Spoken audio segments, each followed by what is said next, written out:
السلام علیکم ناظرین، میں ہوں آپ کا میزبان ڈاکٹر غضنفر باسستی اور آپ اس وقت دیکھ رہے ہیں 131 نیوز پر پروگرام عوامی مسائل اور ارباب اختیار۔ ناظرین، آپ کو کبھی بھی کہیں بھی کوئی بھی مسئلہ درپیش ہو تو آپ اسکرین پر دکھائے گئے ہمارے اس نمبر پر ہم سے رابطہ کیجیے اور ہم پہنچیں گے آپ کی دہلیز تک اور آپ کی آواز کو پہنچائیں گے ارباب اختیار تک اور حکمران بالا تک۔ تو دیکھتے رہیے 131 نیوز پر پروگرام عوامی مسائل اور ارباب اختیار۔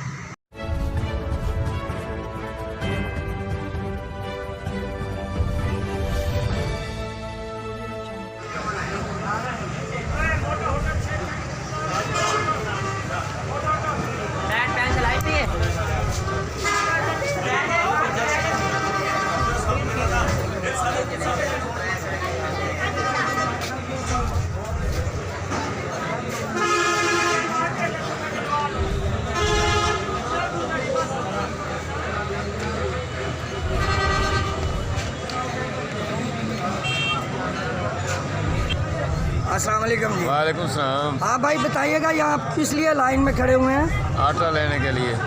آٹا لینے کے لیے؟ ہاں جی۔ تو کتنی دیر سے آپ لائن میں کھڑے ہوئے ہیں یہاں پر؟ 3 گھنٹے ہو گئے۔ 3 گھنٹے؟ جی آپ بتائیے گا۔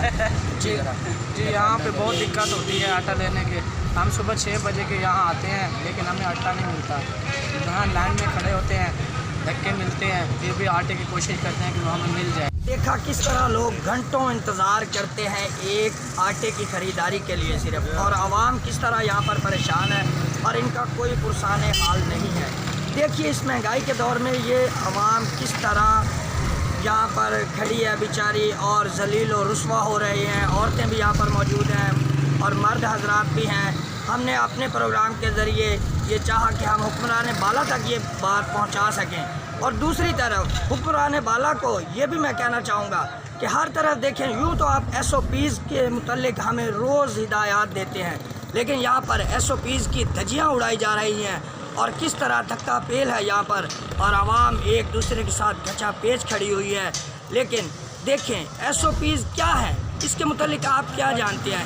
یعنی کہ سوشل ڈسٹینس، سماجی فاصلہ۔ یہاں پر ہم دکھا رہے ہیں آپ کو کہ کہیں بھی کوئی سماجی فاصلہ نہیں ہے۔ یہاں عوام کس طرح سے لگی ہوئی ہے، صرف ایک یہی امید ہے کہ ہمیں یہاں سے آٹا مل جائے گا۔ اور ہم نے لوگوں سے پوچھا، انہوں نے اپنے خیالات میں ہمیں یہ بتایا کہ ہم صبح سے یہاں پر رکے ہوئے ہیں اور 3 گھنٹے سے مسلسل اس انتظار میں ہیں کہ ہمیں یہاں سے آٹا ملے گا۔ جی ناظرین، ہم نے آپ کو یہ دکھایا اپنے پروگرام کے ذریعے، اور اگلے پروگرام تک کے لیے اجازت دیجیے اپنے میزبان ڈاکٹر غضنفر باسستی کو۔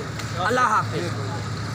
جی ناظرین، آپ نے دیکھا جیسا کہ ہم نے آپ کو دکھایا یہ منظر کہ آٹے کی خریداری کے لیے لوگ کس طرح سے پریشانی کا شکار ہیں اور گھنٹوں قطاروں میں کھڑے ہوئے ہیں۔ ہم نے ان سے یہ بھی سنا کہ ایک آدمی یہ بھی بتا رہا تھا کہ 3 گھنٹے سے وہ لائن میں لگا ہوا ہے ایک 10 kg آٹے کی تھیلی کی خریداری کے لیے۔ 3 گھنٹے اس کو لائن میں کھڑا ہونا پڑا، اور وہیں پر عورتیں بھی موجود ہیں اور مرد بھی موجود ہیں، اور کوئی یہاں پر سوشل ڈسٹینس نہیں رکھا گیا۔ دیکھیے سوشل ڈسٹینس یعنی کہ سماجی فاصلے۔ اب اگر ہم یہاں پر سماجی فاصلوں کا خیال نہیں رکھیں گے تو ظاہر ہے وہ SOPs کی دھجیاں اڑانا ہی ہے۔ تو لیکن اس کے ساتھ ساتھ یہ نہیں کہ صرف پرائیویٹ لوگوں کا یہ حال ہے، سرکاری اداروں میں اور غیر سرکاری اداروں میں، جیسا کہ آپ نادرا کو ہی لے لیجئے۔ اب ہم اس کی طرف آتے ہیں تو نادرا آفس کے باہر اور اندر اس طرح سے رش ہوتا ہے، وہاں پر بھی سماجی فاصلہ بالکل نہیں ہوتا، نہ ہی اس چیز کا خیال کیا جاتا ہے، وہاں پر بھی SOPs کی دھجیاں اڑائی جاتی ہیں۔ اب دیکھیں قطاروں میں لوگ لگے ہوئے ہیں، بالکل ایک دوسرے کے ساتھ لگے ہوئے ہیں، کوئی فاصلہ نہیں ہے، لیکن اگر ان سے پوچھا جائے تو وہ بھی یہی کہتے ہیں کہ ہمارا یہاں پر کوئی پرسان حال نہیں ہے۔ ہم صبح سے آ کر، بعض اوقات تو لوگوں نے یہ بھی کہا کہ ہم آذان ہوتی ہے تو یہاں آ کر کھڑے ہو جاتے ہیں لائن میں لگ کے کہ ہمارا نمبر پہلے ہی لگ جائے۔ لیکن ہوتا کیا ہے ناظرین کہ اندر نادرا کے ملازمین جو ہیں وہ بھی مس بیہیو کرتے ہیں، گھنٹوں قطاروں